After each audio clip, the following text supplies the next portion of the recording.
갈보리 언덕의 주님의 십자가, 우리 1절만 부르시고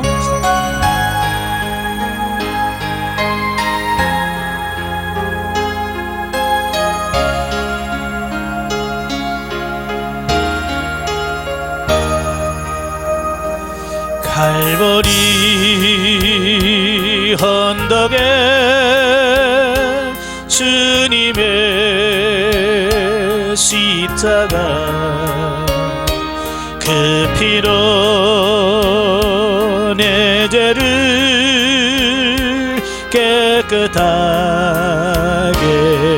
씻었네.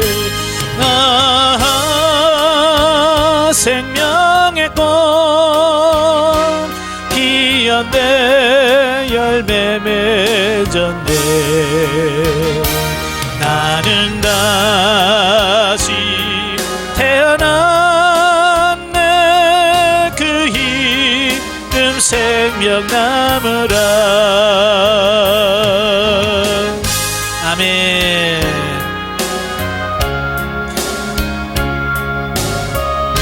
기도하겠습니다. 은혜로우신 아버지 감사합니다. 오늘도 우리를 사랑해 주셔서 아버지 너희에게 말씀을 같이 상고할 수 있도록 은혜 베푸시니 감사합니다. 오늘도 말씀을 들을 때에 우리 지각을 열으셔서 알게 하시고 생각나게 하시고 깨닫게 하옵소서. 시정을 맡겨오며 예수님의 이름으로 감사하며 기도합나이다. 아멘. 이 시간에는 교재 41쪽 레위기 11장의 내용입니다. 레위기 1장부터 10장까지 살펴봤는데요. 자, 1장부터 10장까지는 이스라엘이 하나님과의 언약 백성으로서 하나님과 맺은 언약 관계를 유지하기 위한 종교 의식법에 대한 말씀을 해요. 그러니까 하나님과 관계를 유지하려면 이와 같은 제사를 통해서 유지해야 된다, 그 말씀을 합니다. 자, 그런데 11장부터 15장까지는 그 언약 백성으로서 하나님과 맺은 언약 관계를 유지하기 위한 일상생활 속에서, 이게 다른 거예요. 아까는 종교적이었고요, 이번엔 삶, 생활 속에서 어떻게 우리 자신을 정결하게 해야 되는가, 그 부분에 대해서 말씀해 주고 있는 거예요. 자, 그 중에서 11장은 뭐냐? 정결한 동물과 부정한 동물에 대한 부분이에요. 사람이 살다 보면 먹는 게 빼놓을 수가 없죠.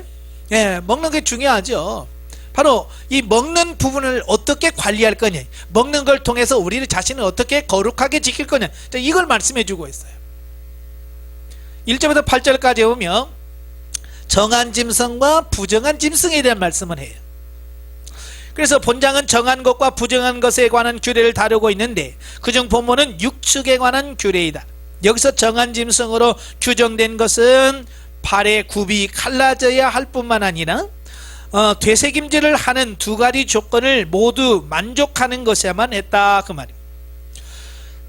그래서 정한 짐승은 하나님께 제물로도 되고 그럼 먹을 수도 있는 거예요. 반대로 부정한 짐승은 하나님께 제물도 안 되고 먹을 수도 없는, 그런 걸 의미하죠. 자, 여기서 그런 정한 것과 부정한 것, 그렇게 구분한 이유가 뭐냐, 명확하게 나와 있질 않아요. 그냥 하나님께서 이거 부정하라, 먹지 마라, 따질 필요가 없는 거예요. 그럼 왜 따졌을까? 하나님께서 왜 이런 걸 이렇게 나누었을까? 성경에 나와 있지 않지만 그래도 크게 세 가지로 나올 수 있어요. 첫째, 위생적인 목적에서 하나님께서 부정하다라고 말씀하신 것을 먹으면 위생적으로 별로 안 좋다는 거죠. 그 다음에 두 번째가 정치적 목적이에요. 이스라엘 백성들로 하여금 우상을 섬기는 이방 민족들과 구별된 삶을 살도록 하게 합니다. 그러니까 이스라엘 백성들만의 독특한 그 식사법, 식사법을 주심으로써 우상을 숭배하는 다른 이방인들과 섞이지 않도록 하려고 하는 어떤 이런 부분도 있다라는 거예요.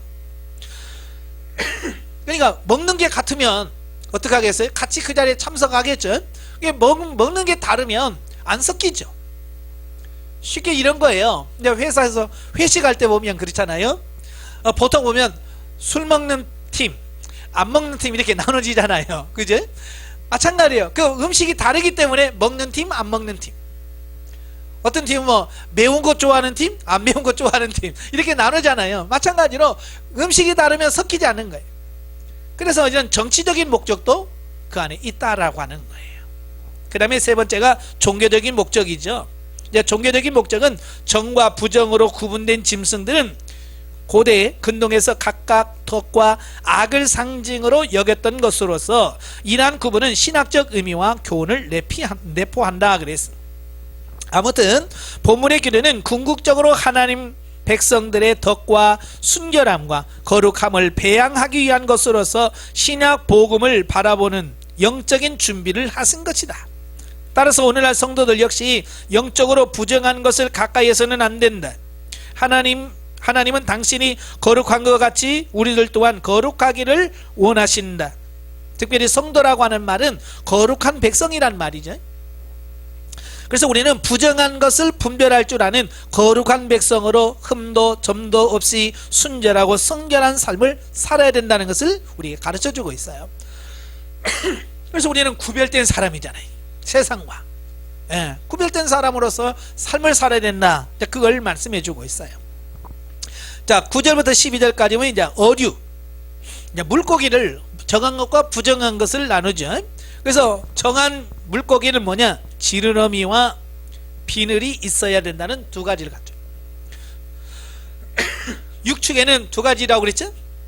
굽이 갈라져야 되고 음식을 먹으면 되새김질을 할 수 있는 거. 자, 그런데 어류는 지느러미가 있고 비늘이 있어야 된다. 이 두 가지를 갖춰야만 된다는 거예요. 물론 앞에서 말한 것처럼 이 정한 고기와 물고기를 구분하는 데 명확한 이유는 없어요. 단지 하나님께서 더럽다 라고 말씀하니까 더러운 거고, 이건 정한 거다 라고 말씀하시니까 정한 것이 되는 거예요. 기준이 하나님이죠. 근데 가만히 보면 어때요? 부정한 물고기들은 대부분 뭐예요? 인상이 좋질 않아요. 그죠? 예. 그리고 보통 보면 공격성을 띠고 있어요. 그리고 어둡고 더럽고 이런 데서 사는 물고기.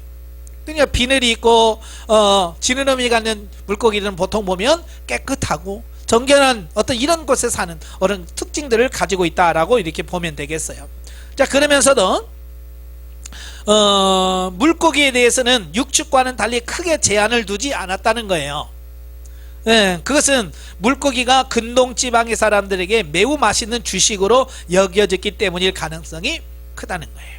그래서 물고기만큼은 이 두 가지를 지키면 된다라고 폭을 많이 넓혀놨다라고 하는 거죠. 그 다음에 세 번째는 이제 새, 정한 새와 부정한 새에 대한 부분이죠. 여기서 이제 먹지 말라고 한 부정한 새가 20종류가 나와요. 그 20종류를 보면 전부 다 뭐냐면 고기를 먹는 새, 씨앗이라든지 열매를 맺는 새가 아니고 다 육식을 하거나 죽은 시체를 뜯어먹는 이런 새들, 또 싸나운 맹금류라고 그러지, 이런 것에 대한 종류는 부정한 짐승으로 이렇게 나뉘어졌다라고 볼 수 있어요. 그래서 사나운 새는 독수리, 매, 솔개 종류, 또 고독한 새, 올빼미라든지 까마귀, 부엉이, 당화 종류, 그 다음에 불결한 것을 먹고 사는 새, 학, 황새, 대승. 자, 이런 것은 보면 벌레 잡아먹고 뱀 잡아먹는 이런 새들이거든요. 자, 이런 거니까 하나님의 백성은 거룩한 백성들이기 때문에 이런 부정한 것들을 먹거나 상관할 수 없다. 자, 그 얘기를 하고 있는 거예요. 그 다음에 20절부터 28절까지 보면 이 곤충에 관한 규례입니다. 곤충.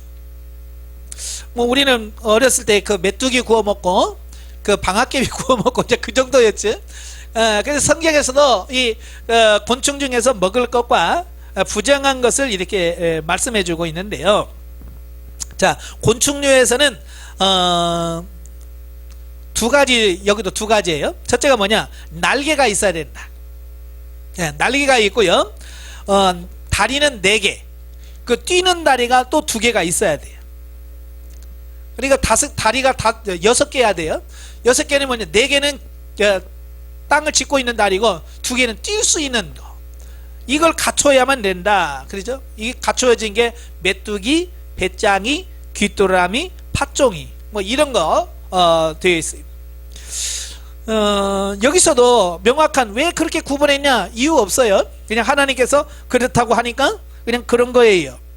예, 그래서 여기 보면 생태적 특성상으로 보면 땅에 기어 다니기만 하고 뛸 수 있는 기능을 갖고 있지 않다는 점에서 세상의 삶에 미련을 두고 하늘의 소망을 둔 신자의 삶을 상징하고 있기 때문인 것으로 보인다. 그러니까 날개가 없는 것은 땅만 기어다니잖아요. 그러니까 소망을 오직 땅에만 두고 사는 것을 비유하고 있다 그 말이에요. 이게 날 수 있다라고 하는 것은 뭡니까? 하늘의 소망을 두었다, 이런 비유적인 의미를 갖추고 있다라고 이렇게 보면 되겠어요. 자, 한편 하나님께서 정결 예법을 상세하게 가르쳐 주신 이유는 외적 성결을 통하여 궁극적으로는 내적 성결에 힘쓰도록 유도하기 위한 거예요. 그러니까 이런 거예요. 외적인 어떤 순결을 통해서 결국은 하나님과 우리 안에 있는 내적 순결을 유지하도록 하려고 하는 어떤 그런 목적 하에서, 그런 의도로 하나님께서 이렇게 정해 주셨다라고 보는 거예요. 다시 말하면 하나님은 이스라엘 백성들로 하여금 본문에 제시되어 있는 부정한 것들을 멀리하게 하고 그 부정한 것으로부터 부정함을 씻는 예법을 통해서 죄의 사악함과 가증스러움 그리고 악에 물드는 것을 피하기 위한 끊임없는 노력의 필요성, 또한 하나님께서 보시기에 완전한 성결을 지켜야 할 필요성을 더 깊이 인식하게 하고자 하신 것이다. 그러니까 이걸 먹는 사람과 먹지 않는 사람 다른 거죠. 그러니까 같이 신앙생활 하면서도, 그러니까 술 먹는 사람과 술 먹지 않는 사람 보면 표시가 나잖아요. 그죠? 그래서 술 안 먹는 사람은 어때요? 그래도 하나님 말씀대로 살려고 나름대로 몸부림치는 사람들이 술 안 먹는 사람들이에요. 그죠? 대부분 술 마시는 사람들은 뭐예요? 예수 믿어도 자꾸 세상으로 이렇게 한 발 끼어들고 있는 어떤 그런 부분이 나와 있잖아요. 그러니까 이게 먹느냐 안 먹느냐가 아니라 결국은 뭐예요? 그 안에 내면에 얼마나 하나님을 의지하고 하나님 말씀을 살려고 하느냐, 그 부분이 결국은 하나님 더 중요하다 그 말이에요. 근데 그게 먹는 것에 영향을 받더라 그 말이에요. 그래서 하나님께서 엄격하게 구분하고 주신더라. 자, 29절에서 47절에 보면 땅에 기는 것과 정결예법의 보충 규례를 말씀해 주시는데요, 여기서 발이 있음에도 불구하고 땅에 기는 것과 또 발이 없어 땅에 기는 것을 부정한 것으로 규정합니다. 뭐 다리로 걷든지 뭐 발이 없어서 땅에 기든지 하여간 땅에 기는 것은 다 부정하다라는 거예요. 왜냐? 그러한 것들이 하늘 대신 땅, 즉 세속적인 것에 더 깊은 관심을 갖는 사악한 자들을 상징하기 때문이다 그랬죠. 아까 곤충에서도 그랬죠. 날지 못하고 땅만 기어다니는 짐승은 이 땅만, 이 세상만 의지하고 살아가는 어떤 그런 삶을 의미하는 것처럼 땅에 기는 것도 마찬가지라는 거예요. 또 배로 기어다니는 것은 뱀이 받은 저주로서 뱀과 인간 사이에는 적대관계가 형성되어 있기 때문이다. 즉 배로 땅을 기어다니는 것은 하나님을 대적하는 사단의 세력을 상징하기 때문이다. 그래서 이렇게 땅에 배로 기어다니는 것은 먹지 마라, 부정하다, 이렇게 말씀하시는 거예요. 자, 결론적으로 한편 이와 같은 정과 부정에 관한 율법의 규정에도 불구하고 신약에서는 그러한 규정이 폐지되었다는 거예요. 예, 지금처럼 구약에 레위기 말씀 들고 야, 이 성경에 먹지 말라고 있잖아, 이렇게 정할 수는 없다는 얘기예요. 근데 가끔 보면 그런 사람 있어요, 없어요? 유독 많아요. 예, 이 11장 들어가서 아마 돼지고기 먹지 말라고 왜 먹어? 이제 이런 사람도 있단 말이에요. 그런데 신약 시대에 오면 예수 그리스도 통해서 이 모든 게 다 폐지가 됐어요. 예, 이는 하나님께서 요구하시는 참된 정결이 더 이상 어떠한 종교적 표식에 있는 것이 아니라 모든 죄에서 깨끗하게 하시는 어린 양 예수 그리스도의 피 안에서 씻음을 받은 데 있음을 가르쳐 주기 위함이다. 이제 뭐 짐승 먹고 안 먹고가 깨끗하고 정함이 아니라 이젠 예수 그리스도의 보혈의 피로 씻김 받았느냐, 그죠? 예수 그리스도의 보혈로 씻김 받았다, 그럼 당신 너는 의롭다, 깨끗하다라고 취급하는 거예요. 그러나 아무리 내가 뭐 돼지고기 안 먹고 뭐 해도 내가 예수 그리스도의 피를 바르지 아니하면 그럼 정결하지 않은 거예요. 이제 정결의 기준이 달라졌어요. 예, 구약하고 지금 다른 거예요. 두 번째로는 사악한 인간이라 할지라도 그리스도로 인해 성결해질 수 있음을 교훈함은 물론 그리스도를 통하여 이스라엘과 이방인 사이에 놓인 담이 허물어졌다는 사실을 밝혀주기 위함이다. 이 벽이 무너진 거야. 이방인과 유대인. 구약시대는 분명했잖아. 이방인과 유대인의 벽이 심했어요. 근데 신약시대에 오면 이게 허무졌어. 그래서 에베소 2장 14절, 또 사도행전 10장에 보면 그 베드로 사건을 통해서 부정한 짐승들을 어떻게 해요? 보자기 싸서 베드로에게 내려놓죠. 환상 중에. 그래서 뭐라고 그래? 잡아먹어라 그러죠. 바로 그 부정한 짐승은 뭘 가리키느냐? 이방인을 가리키는 거예요. 그러니까 하나님께서 부정한 것을 먹어라, 이 말은 이방인에 가서 전도해라, 그 얘기거든요. 근데 베드로는 알아들어요? 못 알아들어요? 못 알아듣잖아요. 그래서 난 지금까지 이런 거 먹어본 적이 없습니다. 그러고 하나님이 내가 깨끗하게 한 걸 왜 네가 부정하다 하느냐, 그래도 안 들어. 이 가치관이 그렇게 안 바뀌는 거죠.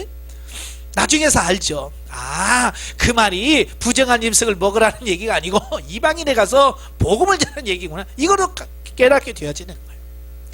그래서 사도 바울에 의해서 정리하죠. 이방인과 유대인의 담이 허물어졌다. 예. 그래서 이제는 구약처럼 먹는 것으로 정함과 부정함을 평가하는 시대가 아니에요. 예. 이젠 그거 가지고 사람을 판단하면 안 됩니다. 그러나 우리는 스스로, 법이 아닌 스스로 정하다고 생각하는 것과 부정하다고 생각하는 것들을 구별하고 우리가 스스로 자기 자신을 지킬 필요가 있다라는 얘기예요. 그러니까 우리가 하얀 옷을 입고 연탄 공장에 들어가서 아무리 조심해도 어떻게 돼요? 검정은 묻을 수밖에 없는 거예요. 예, 그러니까 우리가 스스로 자기 자신을, 예, 그런데 들어가지 않도록, 죄의 자리 그런데 들어가지 않도록 자기 자신을 지키는 것이 중요한 거예요. 바로 지금 본문에서 말씀하려는 게 그거예요. 12장입니다. 12장은 산모의 정결법입니다. 예, 출산은 하나님의 축복이죠. 자녀를 낳는다는 것은 하나님의 축복이에요. 그래서 창세기 1장 28절에 보면 생육하고 번성하여 땅에 충만하라 그랬죠. 그럼에도 불구하고, 예, 인간의 타락으로 말미암아 저주와 징계의 성격을 갖게 되는 게 뭐냐? 이게 출산이에요. 그래서 하와를 책망하시면서 저주하시면 뭐라 그래요? 너는 아이를 낳을 때 고통을 갖게 될 거다. 그 말씀을 하잖아요. 자, 1절부터 5절까지 보면 산모의 부정기간. 아이를 낳은 산모는 일정한 기간 동안 그가 부정하게 돼요. 근데 남자 아이를 낳았을 때와 여자 아이를 낳았을 때의 그 기간이 달라요. 예, 그래서 남아를 낳았을 경우에는 다른 사람과 교제할 수 없는 7일, 그러니까 7일 동안에는요 어떤 사람도 만나면 안 돼요. 예, 다른 사람과 교제가 안 돼요. 그 다음에 성소에 나아가서 하나님께 제사할 수 있는 날이 33일, 합쳐서 40일 동안 부정합니다. 남자아이를 낳을 때는 합쳐서 40일 동안 부정하고요. 여자를 낳았을 경우는 그 2배인 14일 동안 부정하고 대인관계 할 수 없고, 그 다음에 66일 동안 하나님 앞에 나아갈 수가 없어. 그래서 도합 80일 동안 부정하게 되어집니다. 자, 이처럼 하나님께서 부정한 기간을 둔 이유는 뭘까? 그냥 뭐 위생적인 부분으로 보면 산모나 막 태어난 아이들은 뭐라 할까요? 그 외부 저항에 약해진 상태잖아요. 자, 그래서 여러 사람, 이 사람 저 사람 만나다 보면, 예, 질병으로, 예, 위생적으로 나쁠 수 있거든요. 그래서 이런 기간을 격리하는 어떤 위생적인 목적도 있지만, 보다 더 중요한 게 뭐냐? 사람이 모두 태어날 때부터 부정한 존재라는 사실을 말씀해 주고 있는 거예요. 그러니까 죄인에게서 태어난 자녀는 역시 죄인이더라. 딱 그 말씀을 하고 있는 거예요. 그래서 욥기서 25장 4절에 보면 하나님 앞에서 사람이 어찌 의롭다 하며 부녀에게서 난 자가 어찌 깨끗하다 하랴. 또 시편 50편 5절에 보면 내가 죄악 중에 출생함이었으며 모친이 죄 중에 나를 잉태하였나이다. 그러니까 우리 인간은 죄악 중에서 잉태해서 죄인으로 태어난, 그걸 말씀해 주는 거예요. 그러니까 태어나자마자 부정하게 돼서 격리하는 어떤 그런 부분을 보게 되는 거예요. 그런데 이제 문제는 뭐냐, 왜 다르냐 이거예요. 왜 남자를 낳았을 때 다르고 여자 낳았을 때 다르냐. 자, 그 이유는 첫째, 죄가 여자를 통하여 이 세상에 들어왔다는 사실을 상기시켜준다. 그러니까 아담과 하와 중에 누가 먼저 유혹을 받았어요? 예, 하와가 먼저 유혹을 받았잖아요. 자, 그런 것을 상징한다라는 의미가 있고요. 두 번째로 유대인들이 간절하게 열망한 그 임마누엘, 메시아죠. 메시아, 이스라엘 백성을 구원할 자. 예, 그 자가 남자아이를 낳는 복된 특권을 예시해 주는 것으로 간주하고 있다. 예. 그러니까 메시아, 메시아는 남자잖아요. 그러니까 남자를 기다리는 어떤 그런 부분 사상이 그 안에 들어있다라고 봅니다. 이런 사실을 통하여 우리는 율법의 규례들이 인간을 얽어매고 괴롭히기 위해서 주신 것이 아니라 사람들로 하여금 죄악을 깨닫고 겸손하게 하기 위함이며 완전한 실체가 주어지기까지 예표적인 기능을 담당하도록 하기 위함이다라고 하는 거예요. 그러니까 자칫 오해하면 하나님께서 왜 이렇게 복잡하게 해요? 왜 이렇게 귀찮게 하나? 이렇게 생각할 수 있다고 말이에요. 근데 하나님은 귀찮게 하려고 하는 게 아니라 그걸 통해서 우리를 하여금 하나님을 바르게 섬기는 법을 가르치고 양육하도록 하려고 하는 이런 목적이 있더라고 말이에요. 그러니까 이런 목적을 알고 성경을 알아야지, 그렇지 않으면 이 귀찮은 거예요. 그러니까 말라기에서 보면 1장에 보면 이렇게 하나님의 성경에게 번패스러운 거, 이렇게 귀찮고 복잡해, 이렇게 말한다 그 말이. 뜻을 몰라서 그런 게, 뜻을 몰라서. 하나님께서 이것을 주신 의도가 뭔지를 모르니까 그들은 귀찮다고 힘들다고, 예? 왜 이렇게 번거롭냐라고 하는 거예요. 자, 6절부터 8절까지 보면 산모의 정결법입니다. 이제 해산한 여인이 그 부정한 기간이 끝나면 정결케 하기 위한 의식을 치러야 됩니다. 그러니까 날짜만 지났다고 그냥 되는 게 아니고 날짜가 지나면 정결케 하는 의식을 또 행해야 됩니다. 그래서 그 날짜가 되어지면 대속의식을 치러지는데요. 자, 정결한 기간이 찬 산모는 자, 번제와 속죄제를 드려서 부정을 제거해야 한다라고 기록을 하고 있어요. 특별히 모든 제물을 완전히 불살라 하나님께 바치는 번제는 해산의 고통과 위험에서 생명을 지키신 하나님께 감사하여 자기 인격 전체를 바친다는 헌신의 의미가 담겨져 있다. 그러면 예나 지금이나 그 아이 낳다가 산모가 잘못되는 경우도 있잖아요. 자, 그런데 이렇게 출산을 다 했으니 그게 하나님의 은혜다. 자, 그런 의미예요. 그 다음에 두 번째로 그 번제 예물로는 어린 양이나 집비둘기 혹은 산비둘기가 사용되었다. 자, 이것은 번제자의 경제적 여건에 따라 드리도록 하기 위한 하나님의 배려였다는 거예요.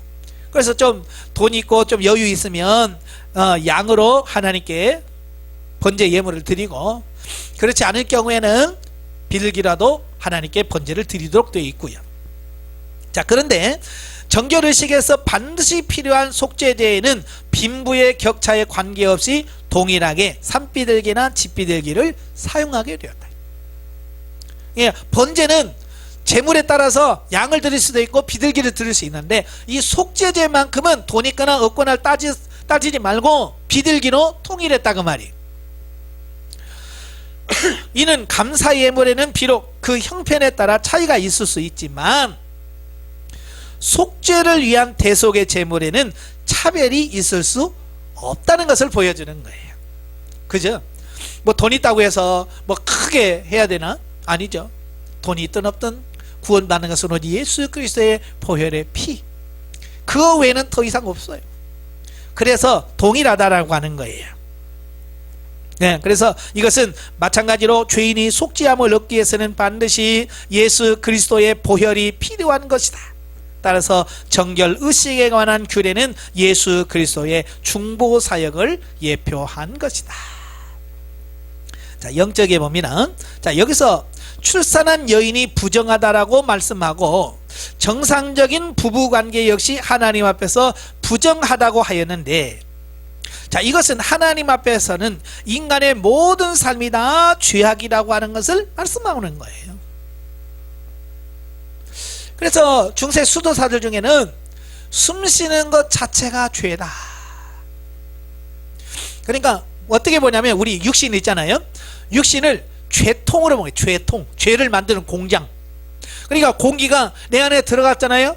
숨 쉬는 게 내 안에 들어갔다가 나올 때 그 공기 속에 뭐가 묻어나와? 더럽고 죄가 묻어나온다는 얘기예요. 그러니까 숨 쉬는 것 자체가 죄다고 할 만큼 우리 인간은 죄악으로 완전히 물들어 있는 그 상태를 의미한다. 네. 즉 인간의 욕망과 감정을 따라 행하는 모든 것이 죄악이라고 하는 뜻이며, 예수 그리스도 안에서 합당한 결혼은 진리 안에서 거룩한 사랑으로 함께 채워져 가기 위하여 아내와 남편의 역할을 하는 것이다. 그러니까 이 땅에서의 부부는 영적인 어떤 이런 부분들을 보여주는 예표요, 그림자요, 모형이라고 하는 거예요. 그게 전부가 아니라고 하는 거예요. 대인관계에서 말씀드리지만 사실 이 땅에서의 부부는 뭐냐, 하나님과 우리의 관계를 잘 이해하고 깨닫도록 하기 위한 하나의 파트너로 붙여준 거예요. 그러니까 부부 사이에서 남편은 신랑, 아내는 아내로서 그 역할을 감당하는 거예요. 그래서 남편은 그 남편의 역할을 하면서 예수 그리스도의 역할을 배우는 거예요. 아, 예수님이 이러시구나, 예수님의 마음이 이런 거구나, 예수님의 희생이라는 게 이런 거구나, 이걸 배우는 거예요. 그리고 아내는 남편에게 복종하면서 아, 내가 예수 그리스도께 복종하는 게 이런 거구나, 이걸 배우도록 되어 있는 거예요. 근데 그런 걸 알아요, 몰라요? 모르잖아요. 그러니까 남편은 집안에서 군림하려고 그러고, 아내도 어때요? 요즘 여성 인권 여성의 인권을 신장해야 된다고 해서 막 이제 엎어요. 예. 그러니까 지금 하나님의 뜻과는 전혀 상관없이 우리 가정들이 지금 흘러가고 있는 거예요. 그러니까 문제가 심각한 거예요. 남자는 남편의 역할이 정확하게 뭔지, 예수 그리스도의 사랑이 뭔지를 정확하게 알 수 있어야 돼. 그러니까 주님이 교회를 위해서 모든 것을 희생했잖아요. 마찬가지로 남편은 아내에게 희생해야 돼. 그게 에베소 5장의 말씀이거든요. 예수님이 교회를 사랑했듯이 남편들아 아내를 사랑해라. 그게 뭐야? 희생이잖아요. 생명 내걸고. 그래, 남자들이 생명 걸고 아내를 사랑하려고 해요, 안 해요? 안 하잖아요. 그냥 왕노를 하려고 그러죠. 이거 시켜 저거 시켜, 물 떠와라 뭐 떠와라, 이러니까 문제가 심각해진 거고. 아내 역시 마찬가지예요. 남편의 말씀에 순종하면서 예수 그리스도의 말씀에 순복하는 걸 배우는데, 요즘에 남편 말 듣는 사람 있어요, 없어요? 들으려고도 하지도 않고, 들으면 마치 시대에 뒤떨어진 사람으로 인식해버린단 말이에요. 그러니 하나님께서 부부를 통해서 변화시키려고 하는 이 모든 게 하나도 이루어지질 않고 있는 거예요. 이걸 잘 깨달으셔야 돼요. 자, 13장으로 가지요. 예, 13장은 이제 나병, 예전에 이제 문둥병이라고 되어 있어요. 자, 그 나병에 대한 진단 규례와 의복 나병 규례에 대한 말씀을 합니다. 1절부터 17절까지 보면 피부 난육 나병 진단 규례. 자, 그러니까 13장과 14장에서는 모두 이 나병에 관한 이야기를 해요. 예, 그런데 그 본장에서는 그 피부에 나타난 여러 증세를 보고 문둥병, 나병 여부를 진단하는 방법에 대한 말씀을 하고 있는 거예요. 우리가 보통 이제 문둥병이라고 하잖아요. 예, 그 문둥병이라고 하는 것은 뭐냐? 이 나균이라고 하는 균이 우리 몸속에 침투함으로 말미암아서 생기는 병을 말합니다. 그래서 우리가 나병이라고 하고요. 또 한센시병이라고 이렇게 지칭을 합니다. 예전에는 그걸 좀 무시하는 말로 문둥병이라고 했어요. 그래서 요즘에는 그 인격을 너무 그렇다고 해서 문둥병이란 말을 사용하지 않고 나병 또는 한센시병이라 이렇게 부르기로 했죠. 성경에서 말하는 나병은 피부병의 특별한 종류나 곰팡이 낀 상태를 포괄합니다. 따라서 이 부분에서 언급되고 있는 나병은 질병의 성격보다는 부정결에 더 가깝다. 물론 질병도 있지만 부정결한 부분에 더 가깝다는 거예요. 그리고 그렇게 보는 이유가 뭐냐면 이 나병이 나느냐 안 나느냐 이걸 검사하는 사람이 의사가 아니라 제사장이라는 거예요. 만약에 이걸 질병으로만 인식되었다면 이건 누구한테 가야 돼? 의사한테 가야죠. 의사한테 가서 검사해서 이건 나병이요 아니요 나왔어요 안 나왔어요 이렇게 평가해야 되는데 제사장한테 가서 검사한단 말이에요. 자, 이런 걸 보면 이건 질병만이 아닌 또 다른 의미가 들어있다. 그 얘기를 하고 있는 거예요. 그리고 본서에서 나병에 관한 규례를 2장씩이나 13, 14장에 할애한 것으로 보면 이것도 역시 특이한 거예요. 예. 그것은 아마도 나병이 지니고 있는 특성과 상징성 때문이다 라고 봅니다. 즉 본문에서 그 나병으로 묘사된 피부병은 죄의 특성과 아주 유사하다는 거예요. 예. 첫째, 병원균은 그것이 잠복해 있는 동안에는 그 징후가 외적으로 거의 나타나지 않는다는 거예요. 예, 그러니까 잠복기가 있잖아요. 잠복기가 긴데 그 잠복기 동안에는 전혀 증상이 없다는 거예요. 그냥 어느 순간에 딱 이게 발생한다는 거예요. 이게 뭐냐? 우리 안에 감춰지는 어떤 죄의 욕망, 이걸 의미한다는 얘기죠. 자, 그 다음에 두 번째로 나병의 징후에는 처음에는 조그만한 반점으로 나타나다가 그것이 나병의 증세인지 아니니 거의 분간할 수 없다. 근데 처음에는 아주 작게 시작했다가 나중에 계속 커지는 거죠. 자, 이런 것처럼 죄도 마찬가지라는 거예요. 처음에는 죄의 모양도 아주 작다가 점점 커진다는 거예요. 그래서 우리 속담에도 바늘도둑이 소도둑된다는 말이 있잖아요. 이 죄라고 하는 것은 이렇게 점점 커지는 특성이 있다는 거예요. 그 다음에 세 번째, 나병의 증세는 급격히 발전하여 온몸에 퍼진다는 거예요. 그러니까 처음에는 작은데 이제 그게 발휘가 되면 온몸으로 그냥 쫙 번진다는 거예요. 그 다음에 네 번째는 나병은 그 초기 단계에서부터 마지막 단계에 이르기까지 매우 혐오스럽다. 마찬가지로 죄는 모든 형태에 있어서 하나님과 인간에게 혐오스러운 것을 보게 됩니다. 다섯 번째, 나병은 전염성이 강하여 그 주위 사람들에게 감염시킬 위험이 있다는 거예요. 그래서 죄도 감염의 오염이 심한 한 사람이 죄를 지면 금방 그 주변에 있는 사람들에게 죄를 전염시키는 이런 특성들을 가지고 있다라고 하는 이렇게 나병의 특성들을 가만히 살펴보면 이 죄의 특성과 매우 유사하다. 이걸 우리에게 말씀해 주고 있는 거예요. 자, 두 번째 18절부터 37절까지 보면 종기, 화상, 그 모발 나병 진단 규례. 자, 보면은 피부에 종기가 생겼다가 나은 뒤에 발생하는 의심스러운 증세에 대한 판별법입니다. 또 피부를 대었다, 이게 화상을 입은 거죠. 화상을 입었다가 나은 후에 발생하는 증상, 또 머리나 수염 등에 나타나는 의심스러운 증상에 대한 판별법에 대한 말씀을 하고 있어요. 자, 본문에 밝혀주는 바와 같이 나병은 종종 다른 일로 손상되거나 약해진 환부 또는 이미 치유된 환부에서 발생하는 경우가 많다는 거예요. 이미 다른 병으로 나았는데 그 자리에서 발생한다는 거예요. 자, 이런 사실에서 우리는 허물을 고친 사람이라 할지라도 옛 허물로 인하여 자기도 모르는 사이에 범죄함으로써 다시 타락할 수 있다는 점을 교훈해주고 있다, 그 말이에요.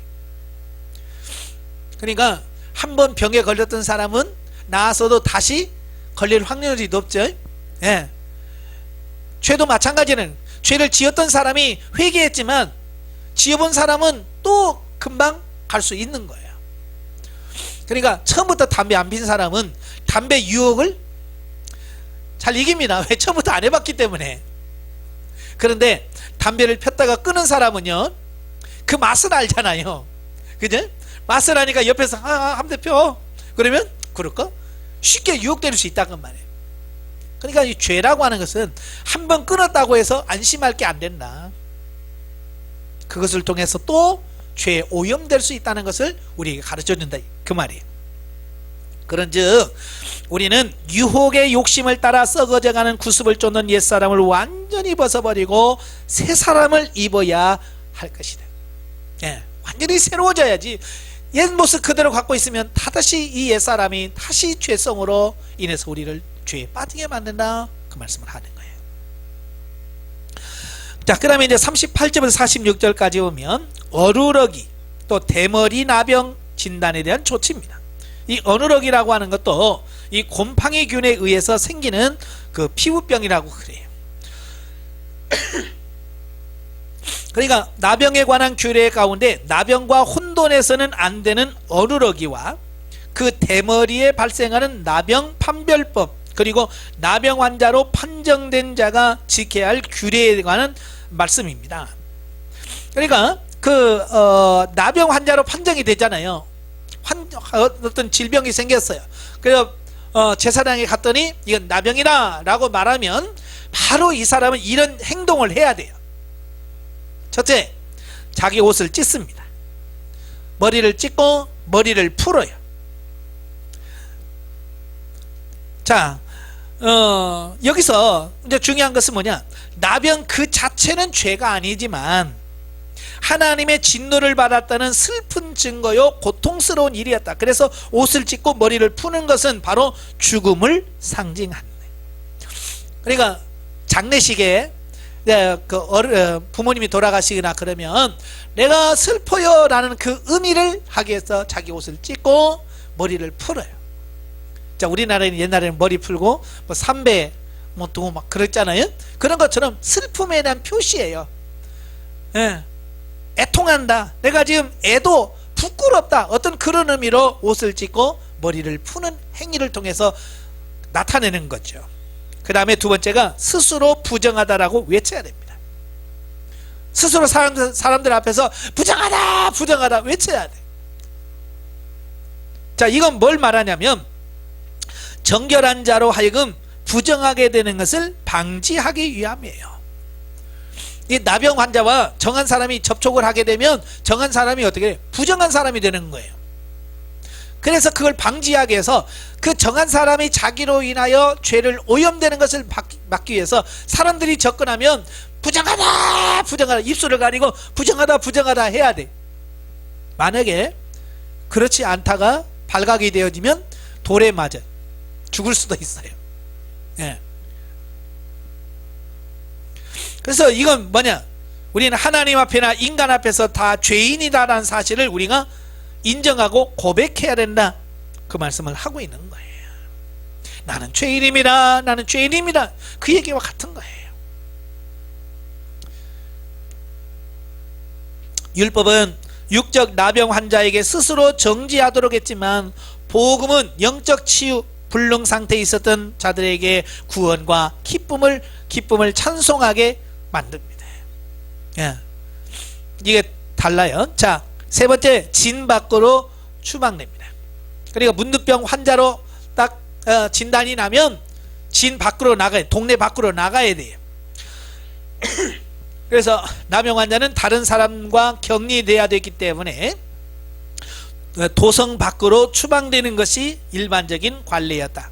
왜냐하면 그 전염이 잘 된다고 그랬잖아요. 그래서 전염되는 것을 방지하고 또 이스라엘 그 공동체의 거룩성을 훼손하기 때문에 그것을 유지하도록 하기 위해서 이 성 밖으로 추방을 합니다. 그래서 우리나라도 한때 뭐 일제 시대부터 그 나병 환자들만 모아놓는 촌이 있었죠. 그지? 그 도마다 가면 꼭 그런 장소가 있어요. 그래서 예전에 돼지 치르고 닭 기르고 뭐 그러신 분들 많은데 일명 나병 환자촌이라고 그러잖아요. 나환자촌 뭐 이렇게 이름 붙여진 곳이 있어요. 자, 이것은 뭘 의미하느냐? 성도와 교회가 죄와 허물로부터 성결함을 지켜야 된다. 예, 스스로 구별해야 된다는 것을 의미하고 있습니다. 근데 나병은 피부병에만 나는 게 아니라 옷에도 나더라고요. 옷, 의복. 그래서 47절부터 59절에 가면 의복에 발생한 문둥병에 관한 규례입니다. 의복에 발생한 나병을 판별하고 처리하는 법에 관한 기술로 의복에 푸르거나 붉은 점이 생기면 그것을 제사장에게로 가져가서 나병 여부를 판별받아야 했다. 이때 제사장은 그것을 판별하여 세탁 또는 절취하여 사용할 수 있는 것과 소각할 것을 판별합니다. 자, 이 같은 사실에서 첫째, 하나님을 섬기는 거룩한 백성은 그가 사용하는 도구나 환경까지도 정결하고 조심스럽게 사용해야 한다는 것을 말씀해주고 있습니다. 그 다음에 두 번째로, 나병이 발생한 옷은 과감히 소갑하듯이 우리는 죄의 모양이라도 단호하게 끊어버리는 용단을 내려야 한다는 교훈을 준다. 예. 그러니까 죄라고 하는 것은 어떤 모양 조금만 이게 죄다라고 싶으면 어떻게 해야 돼요? 과감하게 절제하고 이걸 처리해야 된다는 것을 의미하는 거예요. 근데 우리는 뭐가 그렇게 아까운지 죄를 꽁꽁 싸매고 있잖아요. 예? 그죠? 처리해야 되는데 처리하질 않아요. 그러니까 어때요? 계속 내 안에 머물러 있기 때문에 이게 나올 수밖에 없는 거예요. 그래서 예수님이 마태복음 12장에 보면 내 속에 있는 것이 나온다. 사람 입으로 들어가는 것이 사람을 더럽게 하는 것이 아니라 입에서 나오는, 근데 입에서 나오는 것은 뭐냐? 내 속에 있는 것이 나온다. 그래서 이 속을 처리하는 게 중요한 거예요. 그래서 제가 늘 십자가에서 처리해라, 십자가에서 처리해라. 그 말씀은 이 속을 처리해야지. 속을 처리하지 않으면 계속해서 이 안에서 더럽고 추한 죄들이 나올 수밖에 없다는 얘기를 해요. 영적에 봅니다. 여기서 나병이 정결케 될 것과 옷과 몸에 색점이 생기는 것까지 부정하며 정결케 되어야 한다고 강조합니다. 이러한 것을 정결케 하는 것은 제사제도밖에 없으며 우리의 영과 몸을 건지시고 생명을 연장시키는 모든 것이 제사제도로부터 왔음을 보여주고 있다. 모든 고난과 고통은 죄로부터 왔으며 그 죄를 해결하는 방법은 제사밖에 없어. 그래서 구약에서 제사를 준 거예요. 그 제사는 뭐냐? 죄인이 하나님께 나아갈 수 있는 유일한 길이에요. 바로 이것은 신약시대에 우리가 죄인이 온전히 하나님께 나아갈 수 있는 방법은 예수 그리스도를 통해서밖에 갈 수밖에 없다는 것을 우리에게 가르쳐 주는 거예요. 그래서 나의 죄를 씻기는 예수의 피밖에 없네. 바로 그걸 구약에서부터 교훈해 주고 있다는 거예요. 자, 14장으로 갑니다.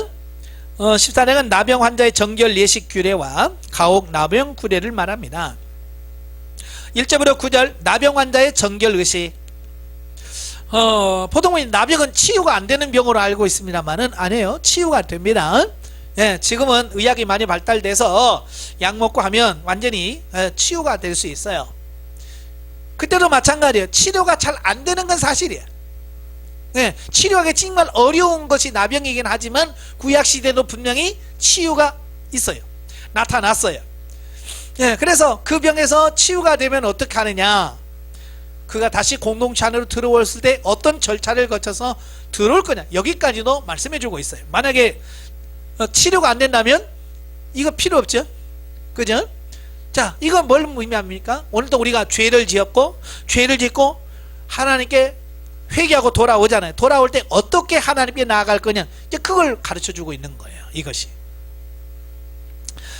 보면은 나병 환자의 정결 예법에 관한 도입으로서 나병 환자가 나았을 경우 정결해졌다고 선포하는 의식에 관한 기술입니다. 즉 나병이 치료된 것이 확인이 되면 제사장은 정한 산새 2마리와 백향목, 홍색실, 우슬초를 준비하고 먼저 새 1마리를 흐르는 물 위 질그릇 안에서 잡음. 그리고 다른 새는 산채로 우슬초와 함께 백향목에 홍색실로 묶어 흐르는 물에서 잡은 새의 피에 적셔 나병에서 정결함을 입은 자에게 7번 뿌린 후 날려 보냈대. 그러니까 새 1마리는 죽어 피를 흘려. 그리고 그 피를 그 나은 나병 환자에 7번 뿌려요. 그리고 새 1마리는 날려 보낸다. 이거 구원받았다, 새로워졌다, 이걸 의미하는 거죠. 한편 나병이 죄를 상징한다면 이런 정결 예식은 바로 그리스도의 중보 사역을 상징합니다. 그러니까 예수 그리스도를 통해서 우리의 모든 죄가 사함을 받고 구원함을 받았다라는 것을 상징적으로 지금 보여주고 있는 거예요. 자, 이를 구체적으로 살펴보면 흐르는 물이 나오죠. 흐르는 물은 뭘 상징하느냐? 생명을 상징합니다. 그래서 흐르는 물 위에서 짐승을 잡아야 되고, 그 다음에 죽은 새의 피 2마리 중에 1마리는 잡죠. 그 피는 뭘 상징하느냐? 속죄하여 주시는 그리스도의 피를 상징합니다. 그리고 질그릇은 깨질 수밖에 없는 연약한 존재임에도 불구하고 생명의 복음을 간직하고 있는 인간을 말합니다. 그래서 고린도후서 4장 10절 질그릇에 보배를 담은, 그걸 표현하고 있죠. 보배는 예수 그리스도고 질그릇은 우리를 상징한다. 그 다음에 4번째로 물이 흐르는 데서 피를 뿌릴 것. 이것은 인간의 죄를 씻어주기 위해서 흘리신 그리스도의 물과 피를 의미하고, 백향목은 건강의 회복과 영생을 상징하고, 홍색실은 혈색의 회복과 혈색의 회복과 그리스도의 피로 말미암은 구원을 상징하고, 우슬초는 죄로부터 정결한 향기로운 그리스도인의 생활을 상징하고, 죽은 새와 노인 새는 죄를 위하여 죽으신 그리스도와 의를 위해 부활하신 그리스도를 각각 상징합니다. 그러니까 이렇게 상징적으로 예수 그리스도의 사역을 잘 보여주고 있어요. 그러니까 제가 말했죠. 레위기를 모르면 예수 그리스도의 사역을 모른다. 그래서 레위기를 정확하게 이해를 해야 예수 그리스도의 사역에 대한 그렇구나 이걸 알 수 있는 거예요. 그러니까 이런 걸 모르고 레위기를 보니까 맨날 뭐 잡아들이고 뭐하고 아이고 힘들어, 이렇게밖에 이해가 안 되는 거예요. 그러니까 이런 내용들을 알고 있어야 바로 이게 예수 그리스도를 상징하는구나. 그래서 감격하면서 레위기를 읽을 수 있는 거예요. 어때요? 다음에 레위기 읽을 때 감동하면서 레위기를 읽을 것 같습니까? 공부 잘하시길 바래요. 그래서 레위기를 보는 눈이 달라져야 돼. 한편 정결한 자로 선포된 나병 환자가 옷을 빨고 털을 밀고 몸을 씻는 행위는 그가 하나님의 선민 공동체에 들어갈 준비를 하는 행위의 일환이다. 그래서 그 새를 잡아서 날린 보내고 난 이후에 하는 게 뭐냐? 옷을 빨아야 돼. 옷을 빠는 것은 철저한 회개를 상징합니다. 그 다음에 털을 밀고 몸을 씻는 행위, 그가 그걸 중에서 준비를 하는 거죠. 특히 이와 같은 준비 작업을 7일간 진행합니다. 7일 동안 안에 이걸 진행하고요. 그다음 여기서 7이라는 숫자는 완전수로서 완전한 기간, 즉 의롭다함을 받은 성도가 거룩해져 가는 성화의 전 기간을 비유한다라고 말씀하고 있어요. 즉 성도는 구원받은 후 그리스도의 모습을 닮아가는 성화의 기간을 거쳐서 비로소 완전한 상태인 영화에 도달하는 것을 비유한다. 지금 저와 여러분이 지금 지금 성화의 단계를 가잖아요. 영화의 단계를 향하여 지금 성화, 끊임없이 우리를 거룩하게 변화되어 오는 과정이죠. 그 다음에 10절부터 20절까지 보면 치유된 나병 환자의 정결 제사. 그러니까 치유된 나병 환자의 정결을 위한 1차 선포 의식. 그래서 아까 1절부터 9절이라고 그랬죠. 새 2마리를 가지고 잡아서 피 뿌리고 날려보내는 것은 1차 선포의식이에요. 그리고 그 8일 후에 7일 동안 열심히 옷을 빨고 털을 밀고 몸을 씻는 행위를 7일 동안 하고 8일째 되던 8일째 되던 날에 부정함을 씻기 위한 2차 정결 의식을 또 해야 됩니다.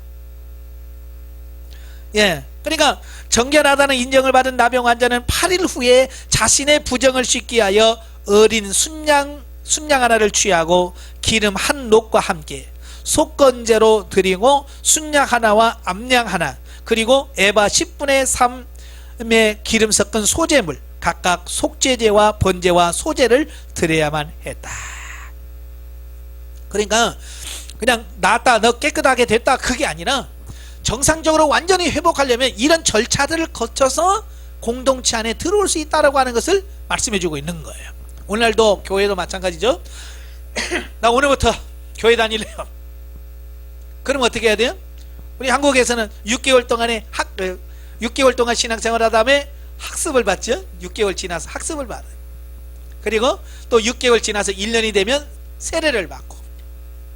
자, 이런 절차를 밟아서 어떻게 교회 안에 성도로서 들어오게 되잖아요. 마찬가지예요. 문둥병 환자들도 그냥 나 나았으니까 들어가요. 아니, 이런 절차들을 잘 거쳐서 그 공동체로 들어가는 거예요. 자, 나병은 치명적이란 점과 전염성이 강하다는 특성 때문에 죄를 상징하는 바, 그 나병 환자가 깨끗함을 얻기 위해서는 반드시 그 2차에 걸친 정결 예식을 지켜야만 했다. 특별히 여기서 사용된 희생제물은 우리를 대신하여 다른 생명을 희생제물로 드림으로써만 더러운 것으로부터 청결함을 받으며 하나님의 지시에 순응함으로써만 회복될 수 있다는 구원의 진리를 암시해주고 있다. 그러니까 모든 죄는 죽어야만 돼. 죽음이 없이는 해결이 안 돼. 바로 예수 그리스도의 죽음을 의미한다. 따라서 이 정결 예식은 죄 가운데 죽을 수밖에 없었던 인간이 하나님의 언약 공동체에 참여할 수 있는 길을 열어주신 예수 그리스도의 구속 활동을 상징한다. 그러니까 이게 중요한 거예요. 21절 32절. 자, 가난한 나병 환자의 정결 규례. 예나 지금이나 마찬가지지만 여러분, 부자가 잘 아파요? 가난한 사람이 많이 아파요? 그죠? 가난한 사람이 많이 아픈 거예요. 그러니까 문둥병자도 부자가 걸리는 것보다 이 가난한 사람들이 많이 걸린다고 말이에요. 그러니까 나병 환자가 치유가 됐어요. 8일 후에 그 말한 것처럼 어린 순양과 기름 한 녹과 이걸 속건제로 드리고 또 순양 하나와 암양 하나 그리고 에바 10분의 3의 기름 섞은 소제물을 가지고 소제와 속건제와 소제제와 번제와 소제를 드려야 돼. 근데 문둥병 걸려서 뭐 일할 수가 있나요? 아무것도 할 수 없잖아요. 그래, 나병은 나왔다고 왔는데 이게 재물이 없단 말이에요. 그런 사람 있을 거란 말이에요.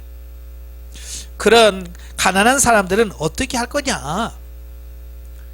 나왔는데도 나왔다고 못할까? 이제 그 얘기를 하고 있는 거예요. 자, 그래서 여기서는 그 어려운 가난한 자들에게 특별히 제정된 규례로서 가난한 자는 어린 양 한 마리와 고운 가루 에바 10분의 1 또 산비둘기와 집비둘기 새끼 2마리를 가지고 이 제물을 대치하도록 만들었다 그 말이에요. 이상과 같은 사실은 뭐냐? 가난은 결코 정결케 해주시는 하나님의 은혜를 가로막는 걸림돌이 될 수 없다라는 거예요. 아시겠죠? 오늘 예수 믿자 그러면 이 돈 없다고 핑계대는 사람 많죠? 경험했어요? 안 했어요?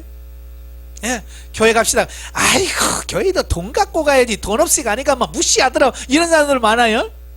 나중에 그 사람들은 천국 가서 너 왜 교회 안 다녔어? 그럼 뭐라고? 돈 때문에, 돈 없으면 못 갔어요. 그러면 주님께서 아이고 그러냐, 용서해 주게 그러겠어요? 아니에요. 여기 보면 돈이 없어도 얼마든지 할 수 있는 길을 열어놓으신다 그 말이에요. 가난하다고 핑계 못 댄다 그 말이에요. 아시겠죠? 그래서 가난은 결코 정결케 해주시는 하나님의 은혜를 가로막는 걸림돌이 될 수 없다는 거예요. 두 번째로, 가난은 대속의 희생제사의 공로에 아무런 영향을 미칠 수 없다는 거고요. 세 번째로, 가난은 하나님의 자비를 구하지 않는 것에 대한 변명이 되지 못한다 그랬고요. 네 번째로, 하나님께 의롭다 하심을 받는 것은 인간의 공로나 재물에 과다 있는 것이 아니라 오직 하나님의 자비와 은총에 의해서만 가능하다. 돈 갖고 의롭다 받는 게 아니라고 말이에요. 우리가 용서받는 것은 예수 그리스도의 피의 공로예요. 하나님의 긍휼하심과 사랑으로 이루어지는 거지, 돈 갖고 가서 재물 많이 주니까 하나님 용서해주고 재물 없으니까 너 안 되고, 아니라고 말이에요. 그러니까 돈 때문이라고 핑계 댈 수 없다. 예, 그냥 나가기 싫으니까, 교회 가기 싫으니까 돈 없다고 핑계 대는 거지, 그건 정상적인 게 아니라고 말이에요. 그 다음에 33절부터 57절까지 보면 가옥에 생긴 나병에 관한 규례예요.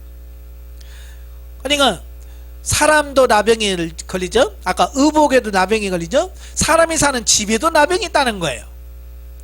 자, 이 집에 나병이 생길 걸 어떻게 할 거냐, 이제 그 얘기를 하고 있어요. 그러니까 부분적으로 나병의 색점이 생겼을 경우, 또 문둥병 색점이 폭발한 경우, 또 집을 고쳐 나병 색점이 다시 생길 경우, 뭐 이런 여러 경우를 가지고 설명을 해주고 있어요. 그런데 가옥에 발생한 나병에 관한 규례는 이스라엘이 가나안에 들어간 때부터 적용하도록 한 것이 특징이다. 그러니까 지금은 아니에요. 왜냐하면 지금 이스라엘 백성 어디에 있어요? 이 광야에 있잖아요. 예, 광야에 있기 때문에 이 가옥은 해당이 안 돼요. 이제 가나안에 들어가서 자기 집 짓고 살 때에 생기는 것을 미리 여기서 말씀해 주는 거예요. 자, 그런데 자, 여기서 이스라엘 백성들이 현재 광야에서 장막 생활을 하고 있기 때문이다. 아무튼 본문은 이스라엘 백성이 약속의 땅인 가나안에 들어가서도 그들의 집에 나병으로 불리는 곰팡이균이 서식할 수 있다는 사실을 밝혀주고 있는 거예요. 예, 나병은 광야에서만이 아니라 너희가 나중에 가나안 땅에 들어가서도 나병은 얼마든지 발생할 수 있다는 것을 가르쳐 주는 거예요. 자, 그런데 여기서 특별히 가나안 땅은 하나님의 백성이 거하는 곳이라는 점에서 교회를 상징한다 그 말이에요. 예, 천국을 상징하기도 하고 가나안은 교회를 상징하기도 한다 그 말이에요. 보통 보면 교회는 뭐예요? 거룩한 사람들만 모인 곳으로 인식을 하잖아요. 근데 그래요, 안 그래요? 아니에요. 교회라고 하는 부분은 불완전하다는 거예요. 이 땅에 있는 교회는 불완전하다는 거예요. 불완전하다는 것은 이 땅에 있는 교회 안에는 죄인들도 있고, 네? 그런 사람 다 있다는 것을 의미하는 거예요. 교회는 비록 거룩한 무리가 모이는 장소이지만 결코 하나님의 나라는 아니다. 단지 그 하나님 나라를 예표할 뿐이다. 그렇죠? 교회는 하나님의 나라를 예표하지 교회 자체가 하나님의 나라는 아닌 거지. 따라서 교회에서도 언제든지 죄의 모습이 나타날 수 있다는 것이다. 그렇기에 교회와 성도는 부단히 자기 개혁과 채찍으로 그 가운데 있는 죄의 요소를 제거하고 세상의 부정함으로부터 오염되지 않고 성결함을 유지하도록 최선의 노력을 경주해야 한다.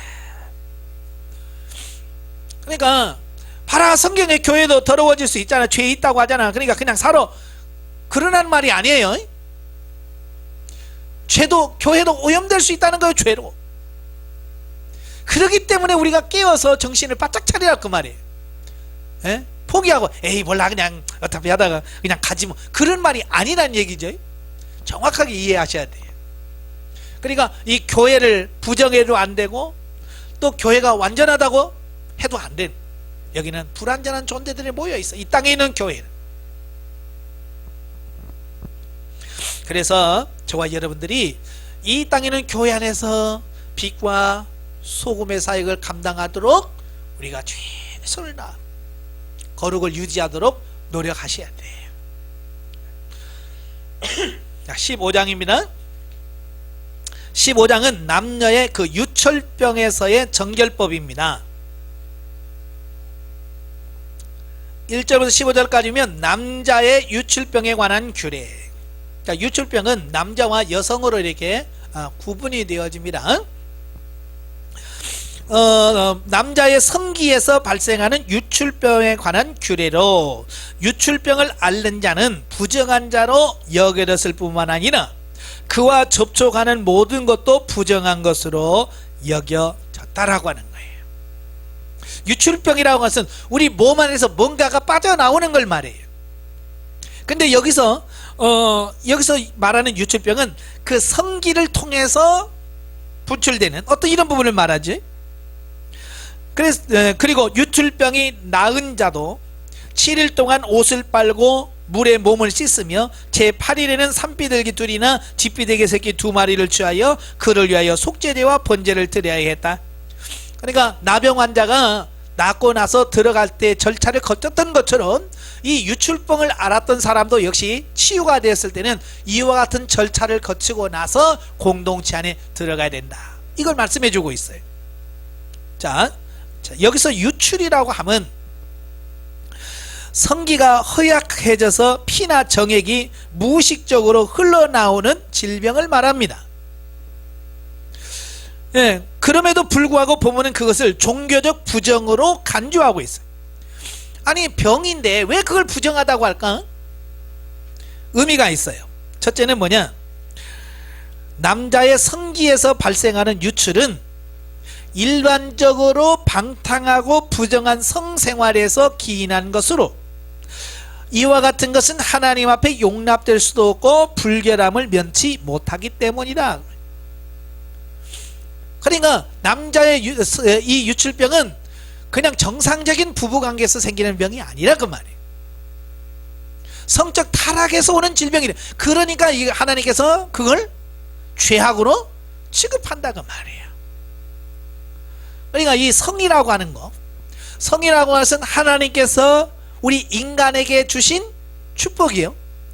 인간의 기본 욕구 중에서 강력한 어떤 욕구를 말합니다. 기본 욕구 있죠.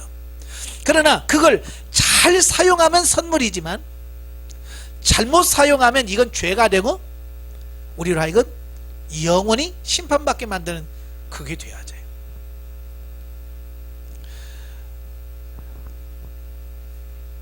자, 두 번째, 유출병이 왜 그렇게 중하냐?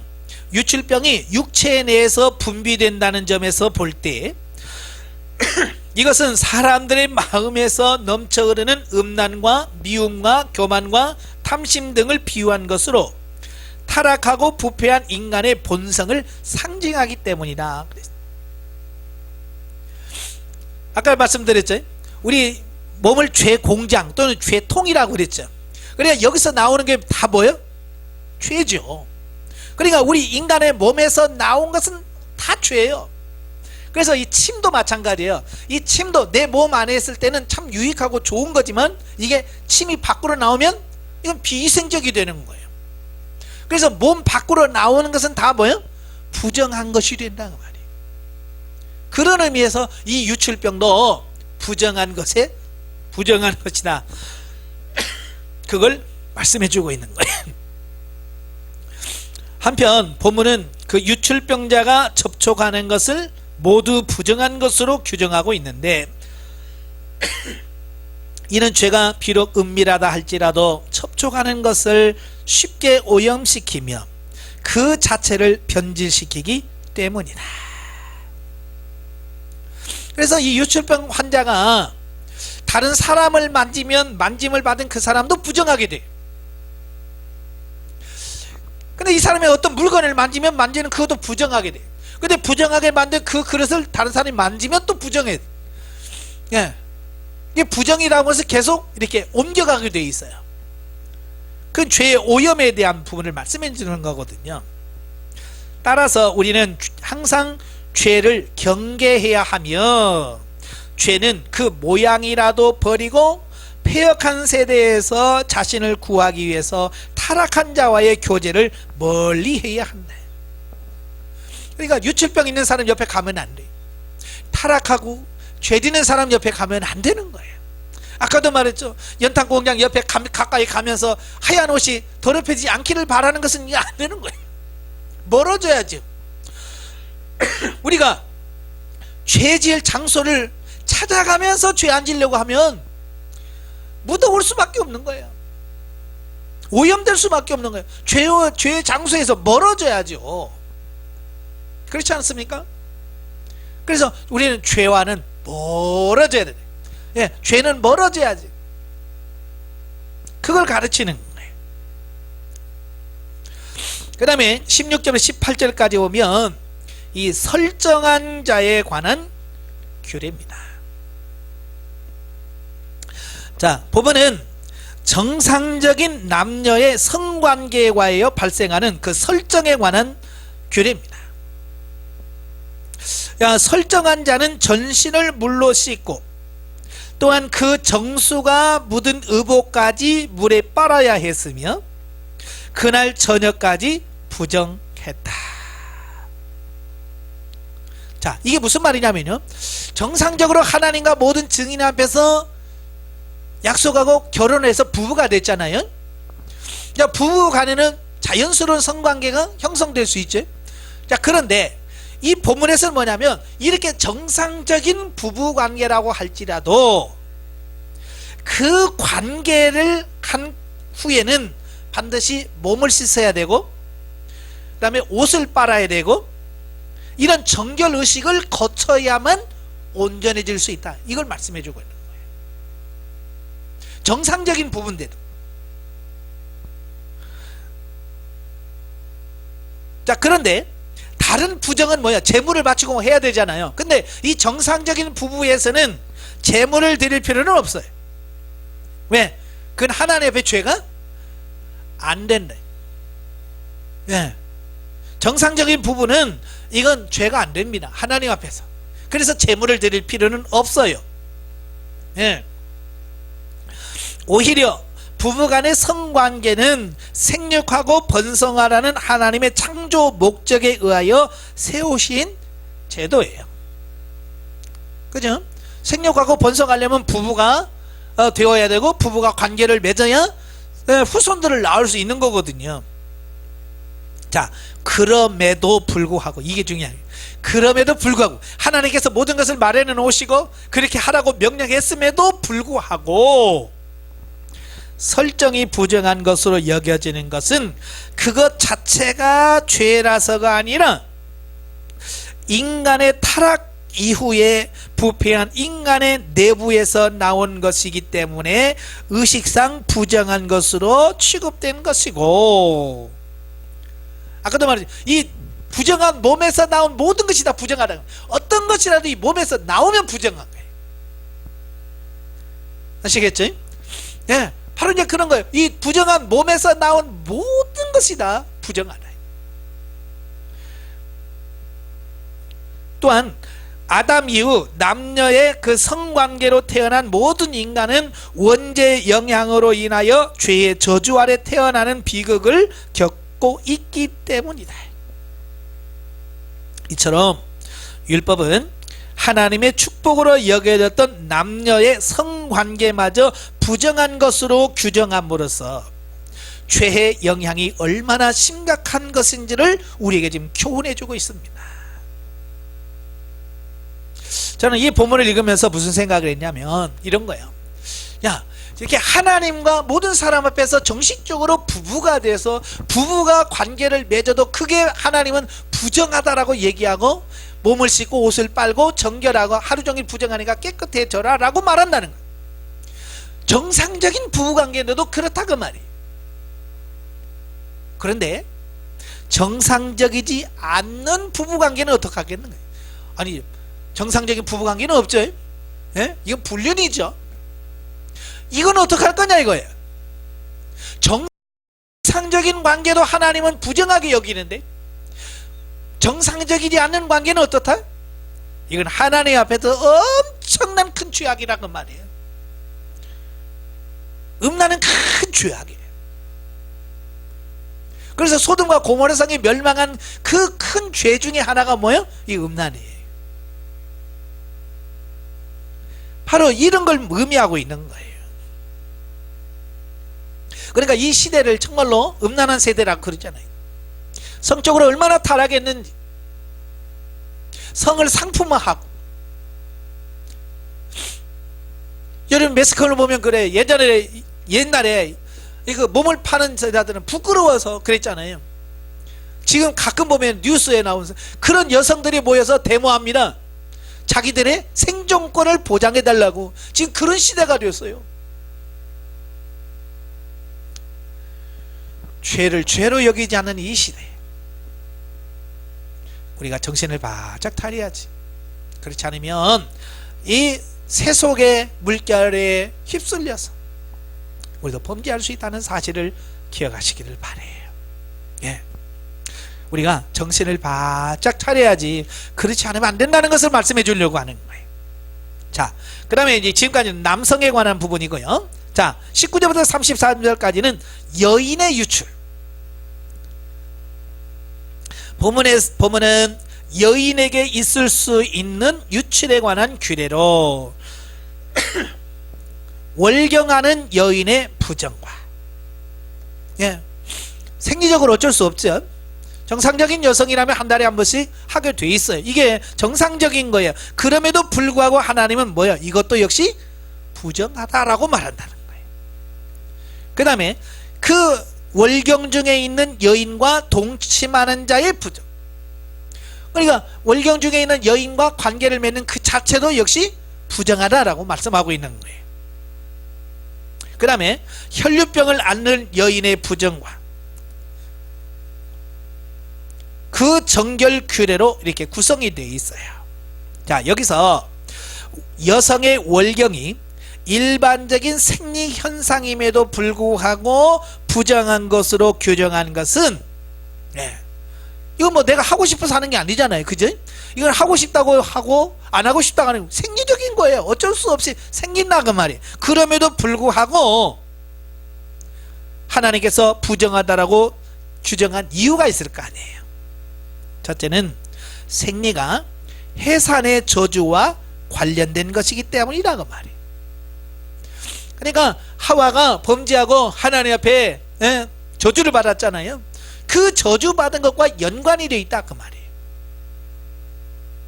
그 다음에 혈루증이 부정하게 여겨진 것은 피의 유출이 몸의 파괴를 의미하는 것으로 고통과 죽음을 상징하기 때문이다. 그래서 몸에 피를 흘린다는 것은 그만큼 몸에 뭐예요? 몸이 지금 파괴되고 있다는 얘기잖아요. 안 좋아지고 있다는 얘기잖아요. 자, 그런 의미에서 바로 이걸 부정하다라고 말씀한다 그 말이에요. 자, 여기서 유출에 관한 규례에서 얻을 수 있는 교훈이 뭘까? 첫째로 우리는 거룩한 경계심을 가지고 우리의 부패한 본성으로부터 나오는 죄의 요소를 조심해야 한다. 그러니까 죄에 대해서 민감해야 돼요. 죄에 대해서 민감하지 않으면 우리도 죄에 오염될 수밖에 없다는 거예요. 물론 이 구약의 이 레위기 15장의 말씀을 오늘 이 시대에 문자적으로 적용할 수는 없습니다. 예전에는 사람이 적고 그러기 때문에 이게 구별할 수 있잖아요. 지금 한번 보세요. 예를 들어서 이런 거예요. 버스를 탑니다. 버스를 타는데 의자에 앉습니다. 근데 그 의자에 누가 앉은지 어떻게 알아요? 그죠? 그죠? 수많은 사람이 앉았다 일어나다 앉았다 일어나는데 어떤 환자가 앉은지 어떻게 알며 월경 중에는 여인이 앉았던 자리인지 어떻게 합니까? 모르잖아요. 만약에 문자적으로 적용한다면 지금은 뭐예요? 완전히 지금 막 다 죄인이죠 뭐. 그렇잖아요. 그러면 세상에 나가지도 못하고 집에만 있어야 돼. 지금 시대에 이걸 문자적으로 지킨다면. 그러니까 문자적으로 세상에 나가지 않고 뭐 이런 말이 아니에요. 죄에 대하여 심각하게 생각하고 절제할 수 있고 자기를 지킬 수 있어야 돼. 요걸 말씀하려고 하는 거예요. 아시겠죠? 그 다음에 두 번째로는 뭐냐? 하나님께서는 우리의 몸과 마음이 부패하고 더러워져 그 생명이 끊어져야 함에도 불구하고 그 부정함을 씻어주기 위해서 은혜로운 준비를 해주셨다라고 하는 거예요. 예, 근데 우리가 죄악으로 인해서 우리는 망하고 죽어야 돼. 살 가망성이 없어.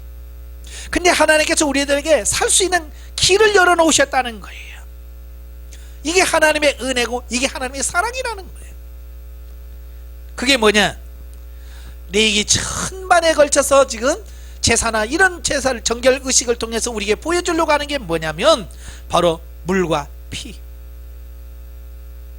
그것은 바로 예수 그리스도의 대속을 의미하는 거예요. 나의 죄를 씻기는 예수의 피밖에 없네요. 바로 그걸 가르쳐 주는 거예요. 예수 그리스도의 보혈로, 예수 그리스도의 피로 내가 정결하게 되고 내가 구원을 받을 수 있고 천국을 갈 수 있고 의롭다함을 받을 수 있다. 요걸 레위기 천만부에서 우리에게 지금 가르쳐 주고 있는 거예요. 그러니까 레위기를 모르면 구속의 진리를 모른다는 말이 나올 수밖에 없어요. 아시겠지? 예. 그래서 우리가 이 레위기를 다른 시각으로, 새롭게 변화된 시각으로 이 레위기를 보고 정말 우리의 삶이 하나님 앞에서 거룩한 구별되어진 삶을 사는 저와 여러분이 되될 줄로 믿습니다. 기도하겠습니다. 은혜로우신 아버지 감사합니다. 오늘도 우리를 사랑해 주셔서 귀한 말씀을 듣습니다. 우리가 레위기를 볼 때는 참으로 어렵고 정말 이해가 안 되는 말씀이지만 이렇게 귀한 하나님의 뜻이 담겨져 있음을 보게 됩니다.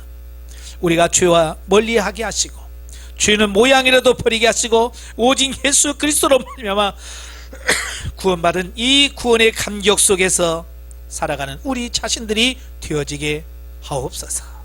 예수님의 이름으로 감사하며 기도합나이다. 아멘. 하나님 경들입니다.